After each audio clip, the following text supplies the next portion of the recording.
Welcome to another Power Pack session of the Amplify Your Business Growth series. I'm your host, Lance Johnson, and I'm thrilled to introduce today's expert, Bruce Baker. Bruce is a seasoned business builder and profit coach with workplaces, and he brings a wealth of hard-earned wisdom to the table. Unlike many consultants, Bruce and his team are experienced business owners themselves. They've navigated the challenges of growth, setbacks, and everything else in between. Today, Bruce is going to help us tackle a core issue that plagues many entrepreneurs, and that's getting unstuck. We'll be diving deep into his 4E method for results, a powerful framework designed to help you move from vision to execution with clarity and resilience. Expect actionable insights on setting realistic expectations, energizing yourself for the long haul, and making grounded financial and operational decisions. Bruce will also share real-world case studies and practical strategies to implement these principles in your own business. Plus, we'll be discussing his upcoming ebook, a valuable resource to help you further apply these concepts. So get ready to take notes and leave with a roadmap for sustainable business growth. Welcome, Bruce. I really appreciate you coming in and joining us today. And let me just bring you in here so everybody can see you. Yeah, no, thanks for having me, and good to have everybody on listening as well. Yeah. And so for those of you who are tuning in today, this is definitely an interactive webinar. So if you have any questions, just pop them into the chat interface and we will definitely be asking those on your behalf. So let's get going right off the hop here, Bruce. You've worked with so many different businesses, and I'd imagine you bump into a lot of different reasons why businesses or entrepreneurs themselves get stuck in the growth of their business and their growth journey. Can you share with us some of those reasons, that just kind of come to mind? Well, it's interesting you use the word stuck, and stuck is because I can't get to something, I can't do something. And in business, what it's all about is a result. And in order to get a result, what do we need to do? We need to execute. And I find that over and over again, business owners that either want to grow their business, maybe even start up a business, or in some cases, fix up the business. In other words, they're in trouble. They need to get out of trouble. They struggle primarily and they get stuck.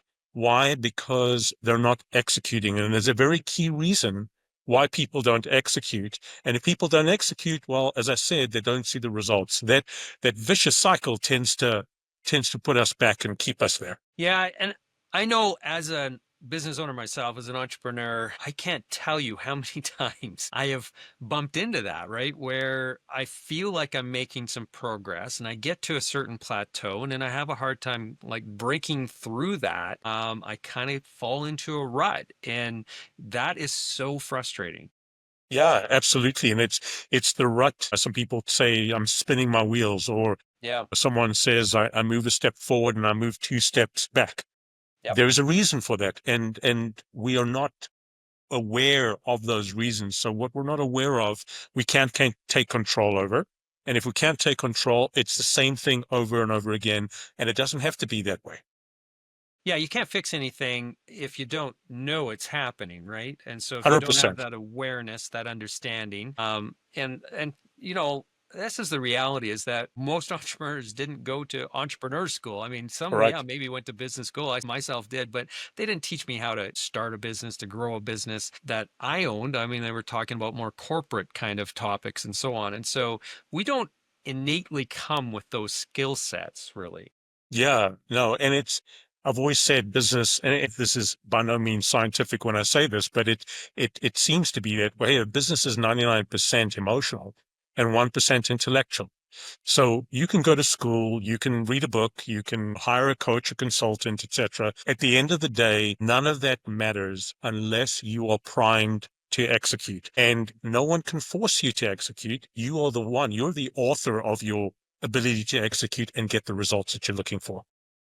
Yeah, and that execution is so, so critically important. And I know myself, I'm a bit of an ideas guy, right? Like I like that bigger picture. I like, dreaming up all these different concepts and how to grow a business. I don't have a shortage of ideas, Yeah. but what I do struggle with from time to time is definitely the execution part of it. And I know I'm not alone in that. Like I talk to a lot of my peers who are entrepreneurs, and that's what they'll say too, is that I'm really good at getting like 90% of the way there. And in that last 10%, I'm just not good at getting it over the finish line for some reason. Absolutely, absolutely, and it's and I mean this with great care and attention. Is that and I'm one of those as well. And we're all people. We tend to fall in love with the idea of success.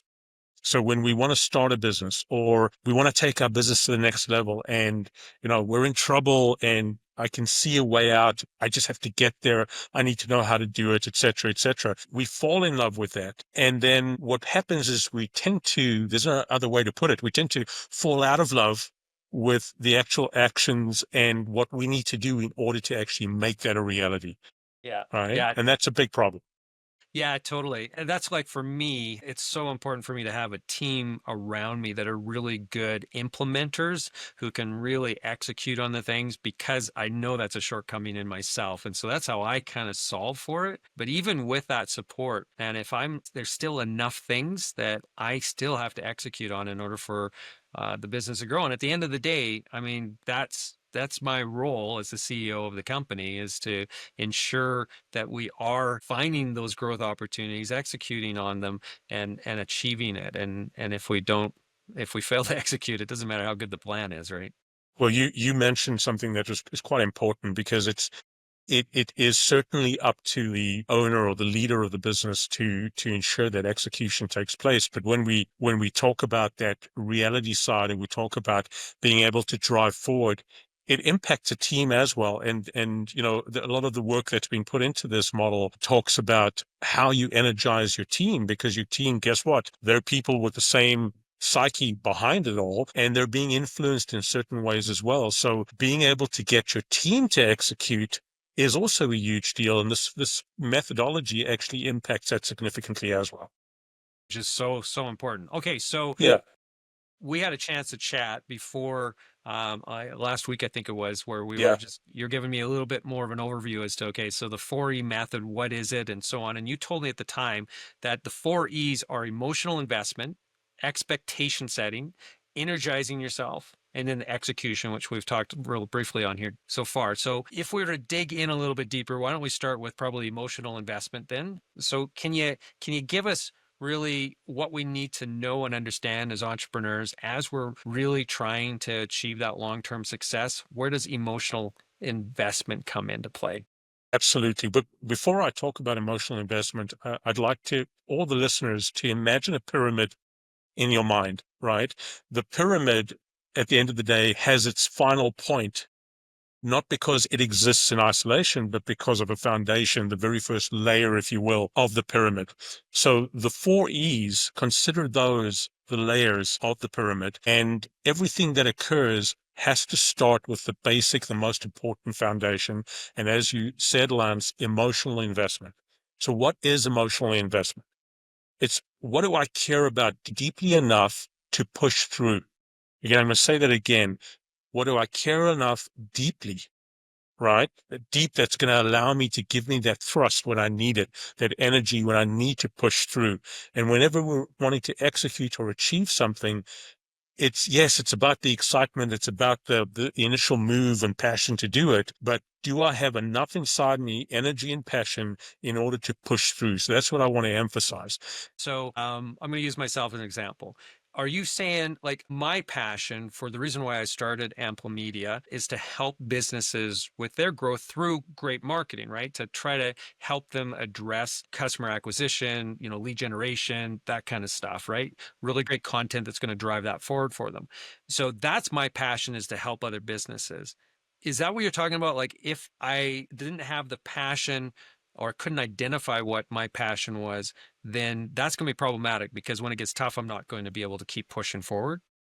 It's a part of it, but not Okay. entirely. So the passion is certainly something you need to do anything. Your mission, your focus on what you want to do. And this is not a mission, vision, value discussion. This is more about I have a passion to want to serve X and deliver Y. But what this is about is all about emotional buy-in, because passion or believing something is one thing.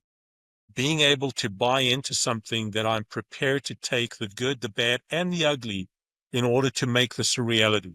If you don't care enough about that, or if that a buy-in and what it really means is too much or something that you're not prepared to buy into, it feels like a grind. And I don't know about you, and I'm sure listeners on the call would say the same thing, when something starts to feel like a grind. And that's not to essentially say that there isn't some level of grind in anything you do in building or growing a business or getting out of trouble. But if that becomes a continuous, never-ending grind, right, that's where the problem starts. And that's where we start to pull back by truly buying in emotion. And what's critical at this point is the word clarity, gaining clarity about what this actually means that I'm quote unquote buying into and that I want to achieve.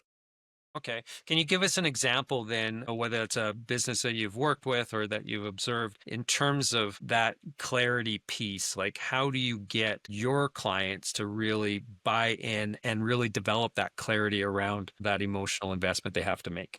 Yeah, absolutely. So immediately, I had a client. She was, this was probably about a year and a half ago now. She was preparing to launch a new product line, and she'd done launches before, but always felt scattered and burned out by the end. So Okay. it didn't really gain a lot of traction. I introduced her to the FE method, and specifically looking at the first layer of that pyramid, she reconnect with why she was doing this in the first place. Right. And Simon in this, Sinek's why. Yeah. exactly, exactly. So there was emotional investment, but the interesting part about her was, let's call her Sally for short, but she had been down this path before, and what she was experiencing, which the next layer we'll talk more about when we look at it, or the next E, was, it was, I feel burnt out.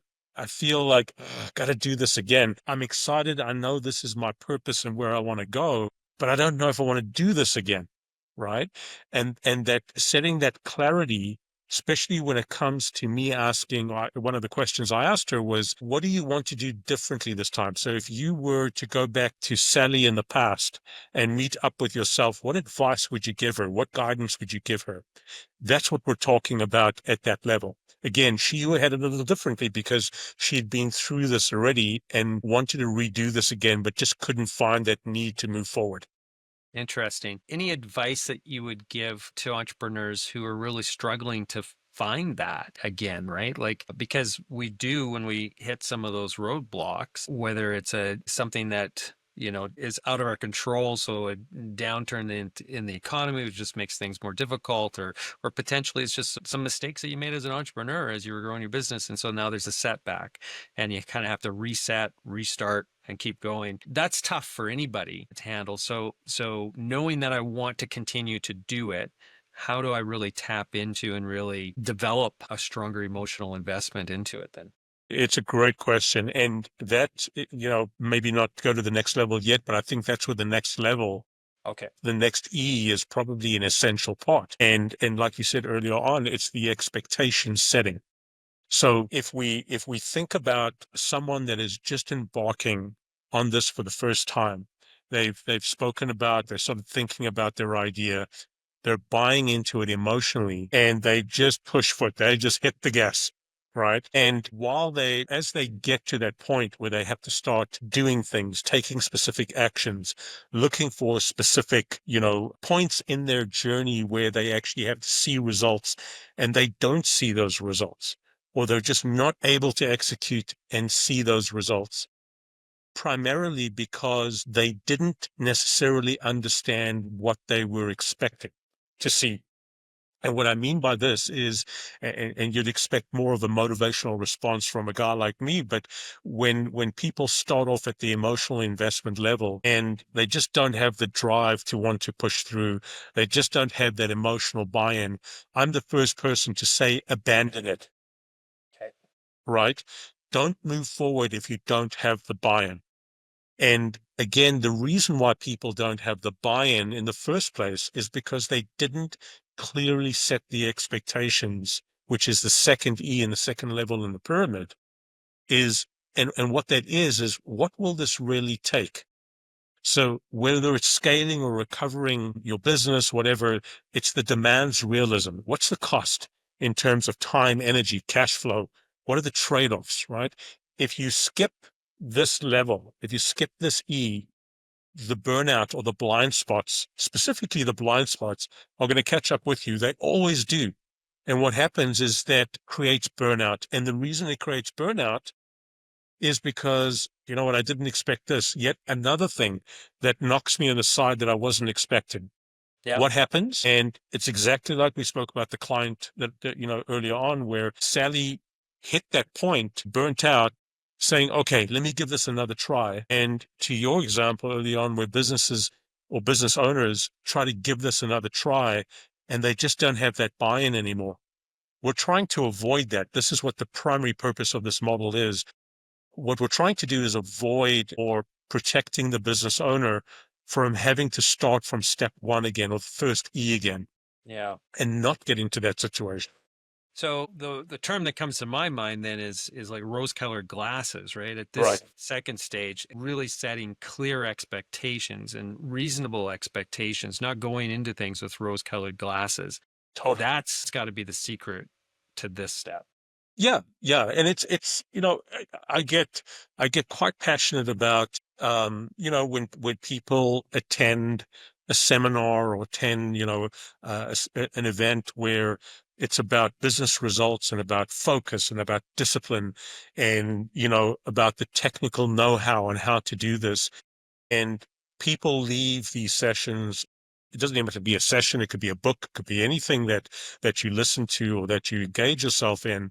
And not even within about 24 to 48 hours, the emotional focus or the emotional investment starts to wane and they leave the event, go back to normal everyday life. And there is some attempt to put this in place and get going, but they haven't done the reality check. They've still got, as you say, those glasses on, rose-colored glasses, and reality hits. And when the reality hits, it hits like a sledgehammer.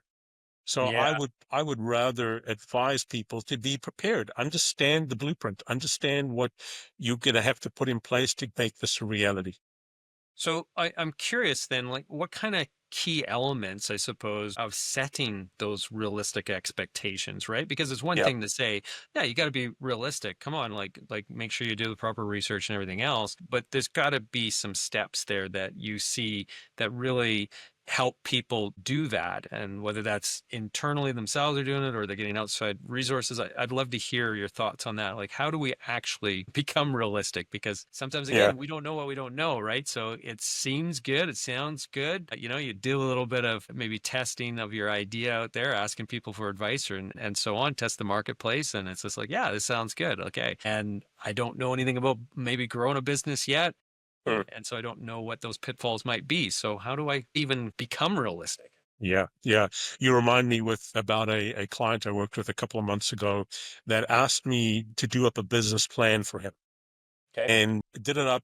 Everything's good. Great blueprint because a business plan is not just for a bank or for an insurance company. It's there. A business plan is your blueprint. It's your guide on execution. And I remember, we had our session, sat down, and we started working through the business plan. And once he was done, he said, "Oh, this is an amazing plan. It's set out everything that I need to do, and et cetera, et cetera." And I said, "Okay, time to burst the bubble." And bursting the bubble is not something in a negative way, but bursting the bubble means you haven't done this before. These points, this information, this blueprint seems to be well thought of, or thought out, designed, whatever the case may be. But the actual practical implementation, the practical steps that it takes, doesn't just come with, rewards. And it does. There's tons of reward in it, but it also comes with some curveballs. Hmm. And the crazy part is that, and this is based on tons of research as well, not just my opinion, every single business, no matter what industry, no matter whether it's for profit or not for profit, goes through the exact same challenges as you grow. And with that comes very unique circumstances where the action plans for one business owner are going to mean that business owner is going to experience something quite different than the other business owner is going to experience. Yeah. So the expectation setting is a critical stage where we're actually talking about the reality of what's going to happen. Now, I would never say that during any of those conversations or going through expectation setting level or the second E in the pyramid is the silver bullet. It's going to give you at least, I would say, a good solid 90 to 95% of what you can expect. But always know business is not an art. Business is not a science. Business is a practice. So there's Mm. always going to be those unexpected, but those that use the model and actually apply these principles are going to be light years ahead of those that don't.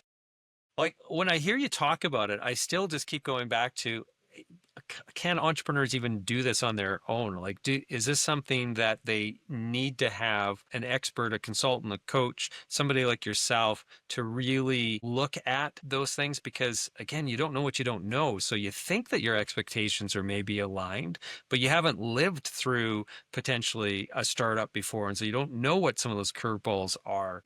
Talk to me about that a little bit. Like, what's the advice that you give to people there? I mean, obviously, I would think it would be I can help you with that. I've done Yeah. this before, right? This is what I do. But if somebody did want to try to figure it out on their own, where do they go? Or is it really just you need to get somebody who has that experience that you can tap into?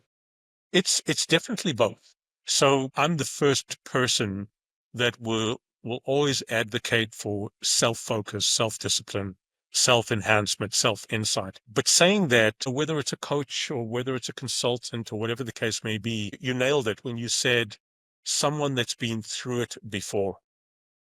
And it can be a mentor of yours, it could be a good friend, a family friend, a spouse, maybe. It could be the coach, it could be the consultant. But the key component here is when you go through it yourself, if you are disciplined enough to be true with yourself and to be harsh on yourself. And when I say harsh, I don't mean derogatory or degrading of self. Harsh on yourself is to really and truly know what reality is. Expect, I always say to businesses, plan for worst case scenario, which likely won't occur, but at least you plan for that.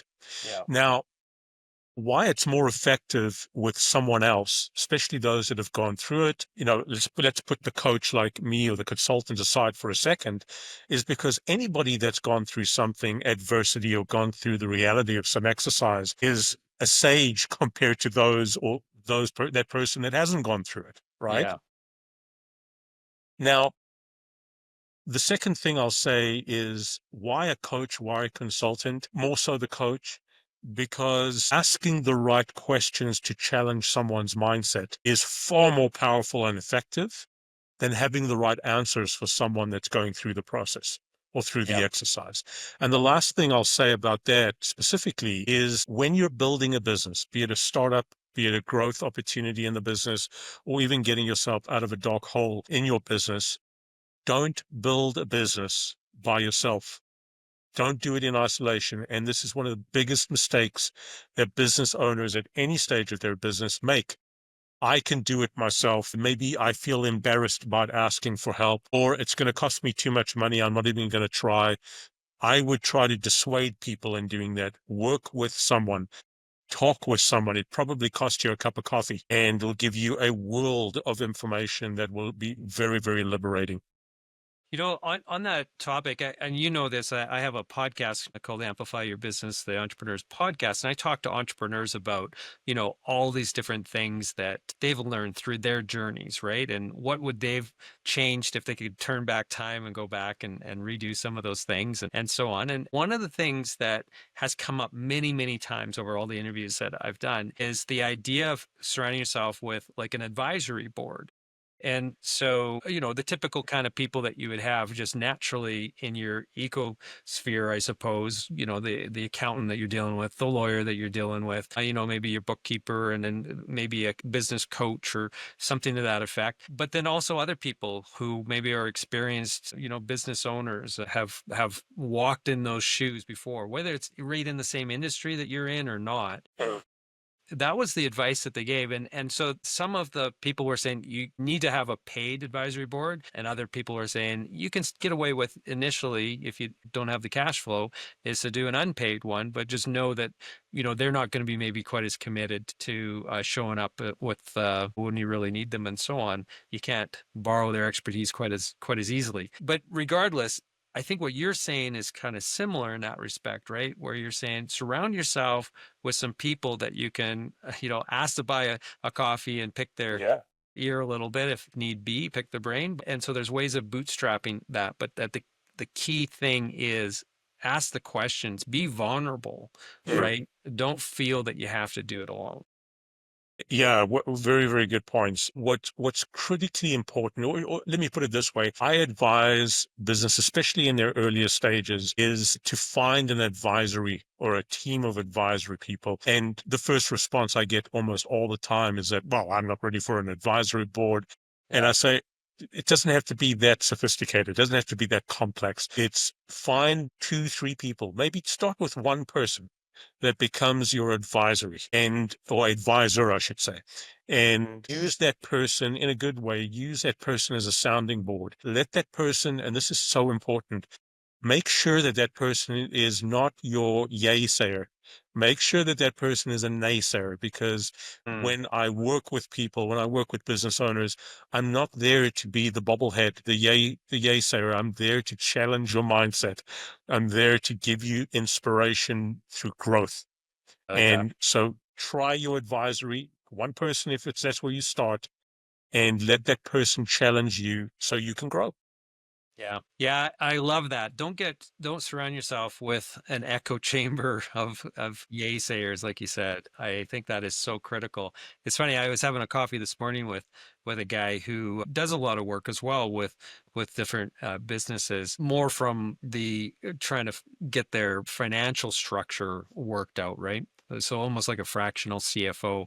And that was one of the conversations that we were had, or the topics that came up in it, is just um, making sure that you're looking at all sides, right? The flip side of again, like this is the way it could go, but this is also the way it could go, right? And so, like, let's talk about that. Let's have those conversations. Doesn't mean that you're necessarily going to act on that or plan for that, but having that awareness, and then you can make an educated decision at that point as to, okay, yeah, maybe I do need to adjust some of my plans. Yeah, and on top of that as well, I think it's what a lot of people, the feedback I get when going through this process as well is, um, I knew the answer, but you validated it for me. Yeah. And the reason why you validated it for me is because you've been there, done that. You got the t-shirt, Yeah. right? Yeah. And that is critical for a lot of people that are struggling with the confidence to get there, to do that, take that action, and get it validated by someone that's done it.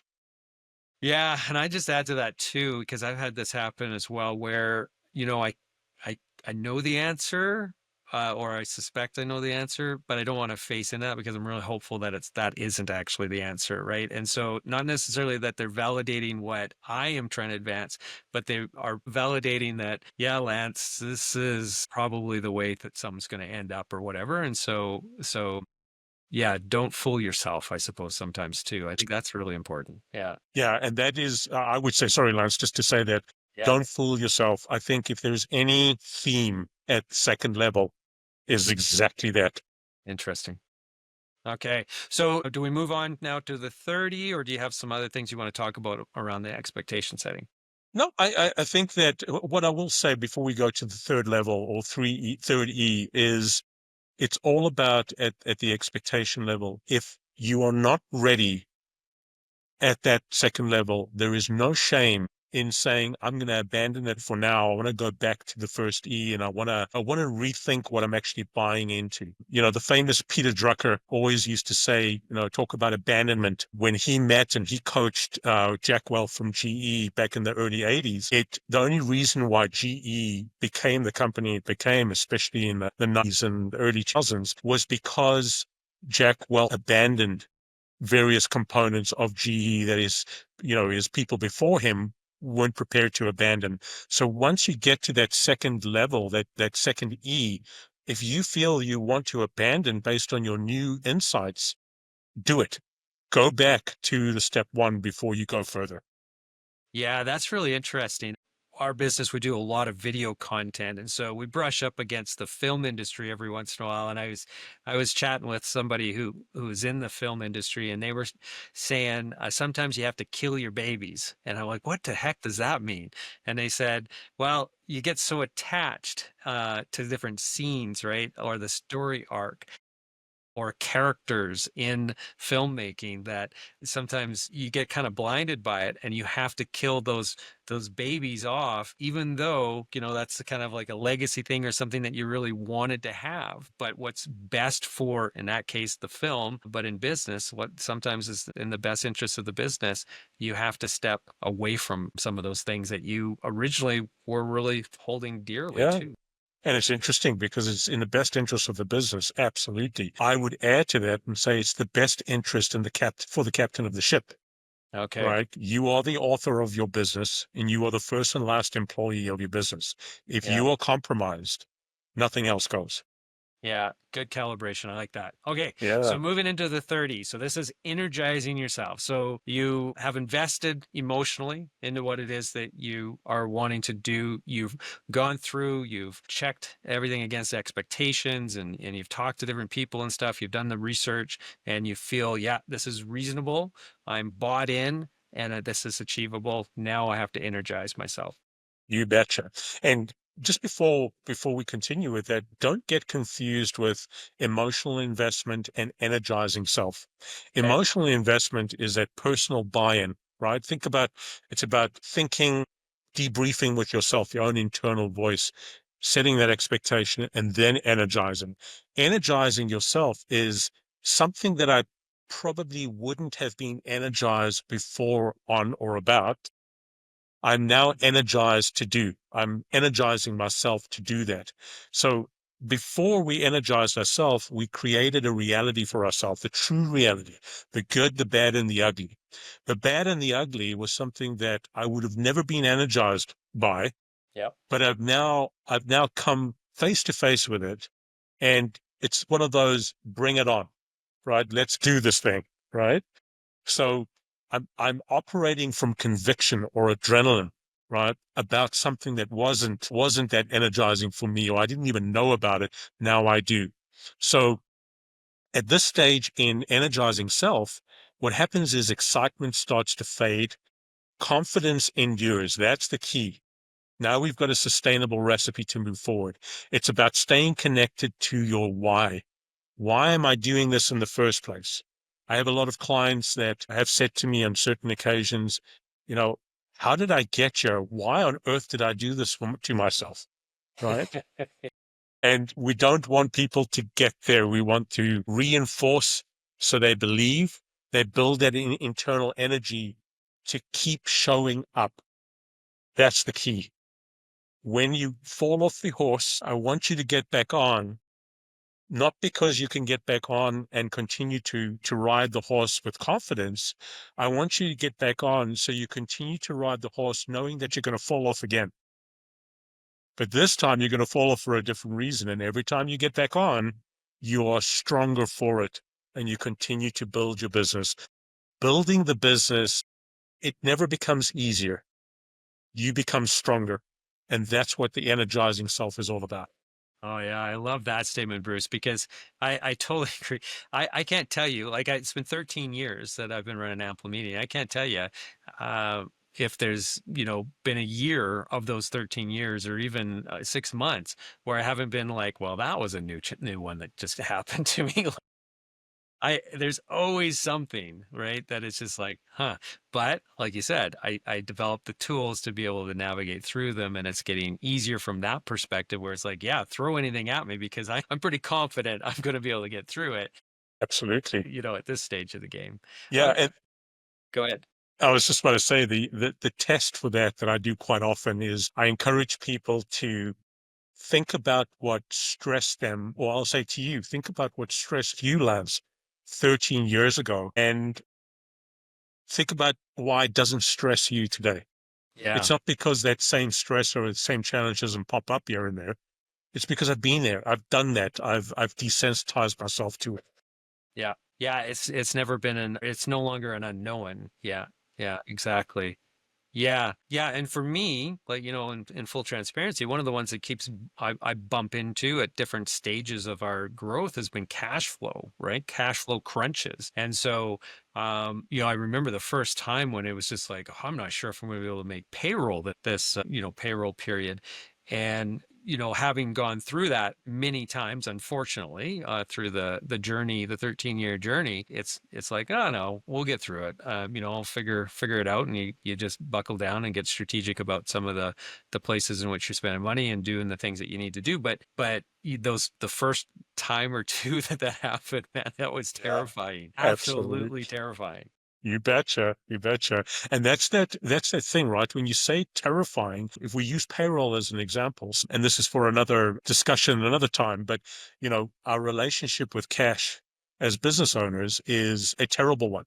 It can be a very, very abusive relationship on both ends. But when you're moving from the first E to the second E, one of the key components in the second E is that I know it's exciting to think about having a team, but having a team requires you to lead. Having a team requires you to pay them. Having a team requires blah, blah, blah, blah, blah. And then asking the question as an example at that level two or stage two is, what happens if I can't pay payroll? Yep. Okay, well let's head that off before we even get there. So by the time you reach the third E or the third level in this pyramid, you're dealing with it already. You know what you're going to be dealing with and how you're going to be tackling it. It doesn't mean that you're never going to have payroll challenges or cash flow challenges. It just means that you're far more prepared to deal with that. Yeah, so in that circumstance, am I hearing it correctly that it's a little bit of scenario plan, right? Some of Yeah. those worst case scenarios. Let's walk through that and see how we would deal with that. So we have that plan in place, or we know loosely what was going to happen. So it's not as terrifying because we have done that prep work to prepare. It's like emergency preparedness, right? You betcha. Yeah. And I see it regularly. A client of mine that I've been working with for probably 6 years now, and they grew pretty quickly. We had tremendous success, got to a point where I moved out of the scene because that's ultimately what the intention is, to make sure that we teach people how to fish and they're doing it themselves. And then about 2 years between that, or 18 months between that, they took the business to the next level. Very exciting stuff, but unfortunately just gunned it. They moved far too quickly. And it got to a point where, I'm going to get through this. I didn't expect that I would have to sacrifice this or sacrifice that. And unfortunately, they got themselves in quite a deep hole, and trying to get them through that expectation setting so they can actually start getting out of their way. And getting out of their way is a big part of being able to energize yourself. But you can't get out of your way if the expectations or the reality is knocking you without you even being aware of it. Right? Yeah, yeah, good points. Any other practical steps that us business owners, leaders, can take to cultivate that sustained motivation? Because I mean, it does come in waves sometimes, right? Where I feel like I can conquer the world, and then there's other times where I do feel beat down. And so, any practical steps there that I can do to keep elevating that energy? Absolutely. So first and foremost, and probably a lot of our listeners have heard people say this before, but celebrate. And what I mean by that is not to put your pom-poms in the air and do your happy dance and, all that stuff. When you are trying to achieve something, don't wait for a long period until you are ready to quote unquote celebrate your win. When you go through something, break it up into smaller chunks, right? It's like a project management process. They'll reach and they'll define certain milestones, achieve those, because each milestone after that is dependent on the ones before. So in this case, number one, celebrate over short bursts. And the reason why that's so important is because we are short-term creatures. We think in short-term Yeah. bursts. So I want to encourage people to celebrate as they move forward. It doesn't mean you've achieved the final objective. It just means that you're providing yourself with that little bit of energy as you move forward on each part. The second thing I'll say is when you're moving through the process, the inevitability of failing or hitting a bump is high, right? People don't become stronger because they succeed. People become stronger because they fail. So it's important that you remember that when you do hit a road bump, don't hit it by yourself. When you hit it, you're going to feel bad. You're going to feel demotivated. I want to encourage you to call that person up, right? That's what they're there for. Utilize your support mechanism, whatever that may look like. And the third bit of advice I'll give people is a great author named Dan Sullivan. Mm. And Dan Sullivan wrote one of his books he wrote was The Gap and the Gain. And I teach this a lot, and I'll say it again.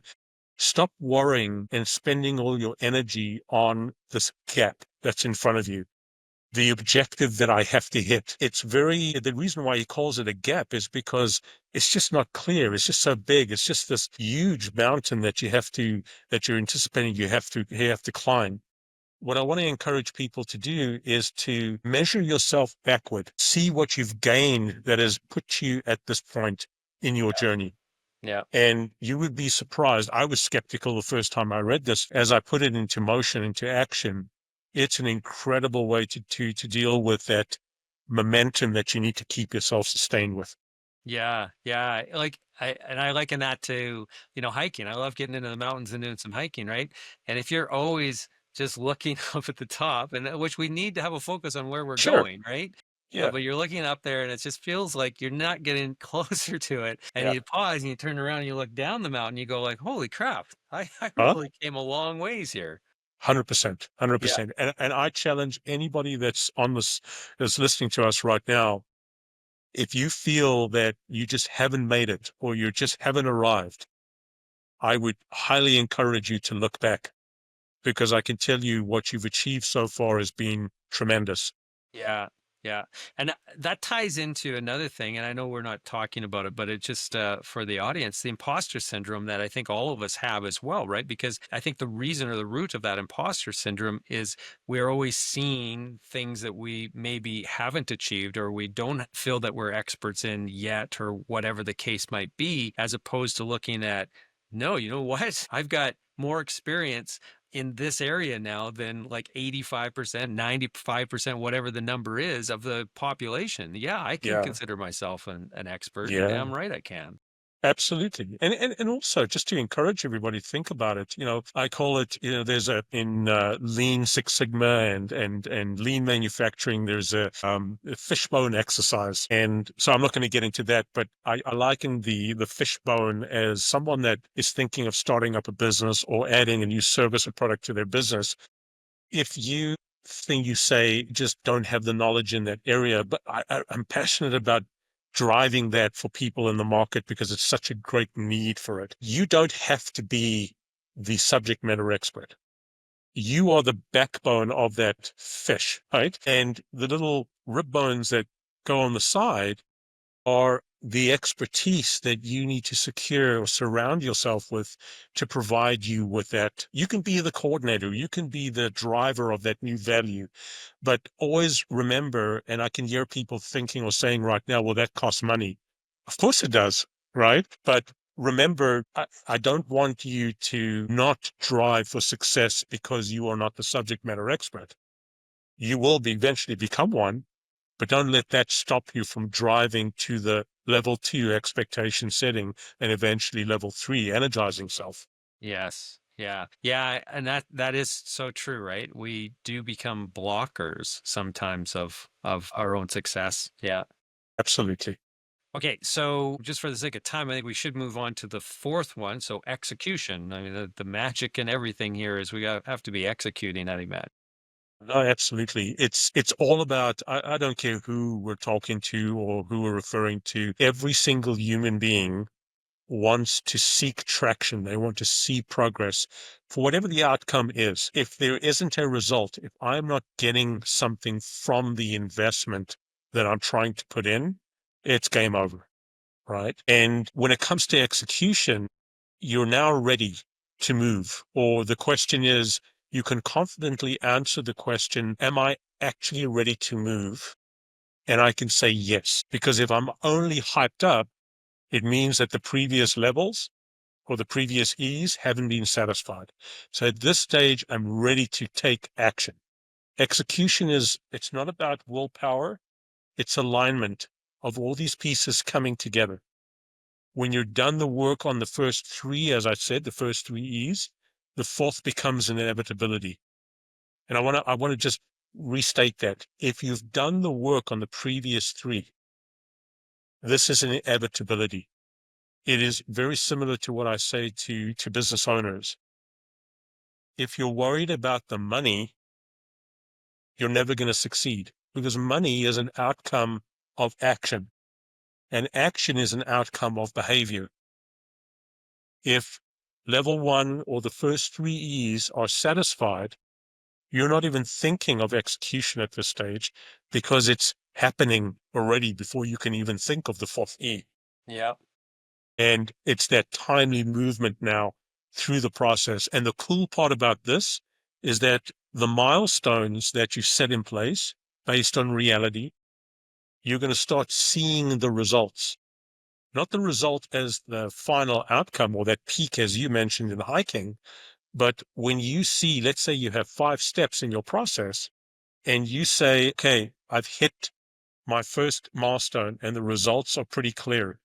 Guess what's motivating you to continue to the next one? It's the first one that gives you the results that you are capable, whether it's through yourself personally or whether it's through the team that you've surrounded yourself with. Interesting. Yeah. Yeah. I like that. So, in terms of the roadblocks then that people bump into on execution, I would imagine as you didn't do as good a job as you needed to in the first three steps, is there other roadblocks that you can speak to? In terms of execution. Yeah, that's going to hold people back from really nailing the execution side of things. Yeah, Lance, it's I could try and make it sound really sophisticated and more complicated than what it has to be, but there are 3 roadblocks to execution, and I'm sure you can guess what those 3 are. I think it might be the three E's that precede it. You betcha. Those are exactly what those roadblocks are, not because they are the roadblock, but because you haven't satisfied those 3 E's. I encourage and I challenge people listening right now. If you are struggling or have struggled to want to get traction on something, I challenge you to honestly go back and reflect. First E, second E, and third E. And I can almost guarantee you, and I encourage people to email me or contact me if they see anything different, but I can almost guarantee you that those 3 E's will pop out like a sore thumb. Interesting. Yeah, Yeah, it's about the foundations, right? it Everything's is. about making sure you have a good, solid foundation and the rest Yeah, kind of falls into place, right? you betcha. You betcha. Now, you're offering an ebook on this as well, I think, right, to the audience. Can you speak to me a little bit more about what's in that that's going to help them implement the 4E method? Absolutely. So at each level of that pyramid, and you'll see this throughout the ebook, it gives you a lot of context, a lot of content, more than obviously what we're talking about right now. But what's really helpful and very powerful is that it takes you through an exercise at each level. And not only one exercise, there are a couple of exercises that you'll go through, but it gives you the tools to actually start implementing this. And going back to a comment you made early on in this discussion, Lance, is, if people can do this by themselves, the ebook is probably a very, very strong way to do that, because you'll certainly hear Bruce through the ebook and encouraging you and challenging you with some critical questions as you move along. So I encourage people to utilize the ebook. The ebook it's not a very long book. It's a good 30 pages, but it's not one of those books that you would have to read to learn as a textbook. It's one of those books that really encourage you, really challenge your thoughts as you move from each level to the next. Yeah, it's a bit of a practical guide, it sounds like, that Correct. you're referencing as you're implementing. Absolutely. It's a field guide in many respects. Yeah, yeah, I like that. And that's what we're hoping for with this series is to give people that practical know-how or advice on how to, overcome certain things. And so I love the practicality that you've built with that book. How can people access it? Well, they can simply go to our website, where it'll be available. And our website is www.4workplaces.com. And another way to do it as well, and I encourage people, we love to receive emails from people. If you want to email us directly at info@4workplaces.com, we will send you a copy right there. And the cool part is anybody that's part of is listening up right now, we also invite you to a cup of coffee. So once you've read through it and you want to go through it, and it'll, like I said, it won't cost you a dime, to come talk to us about what you've experienced through the ebook and how we can help you take it a step further.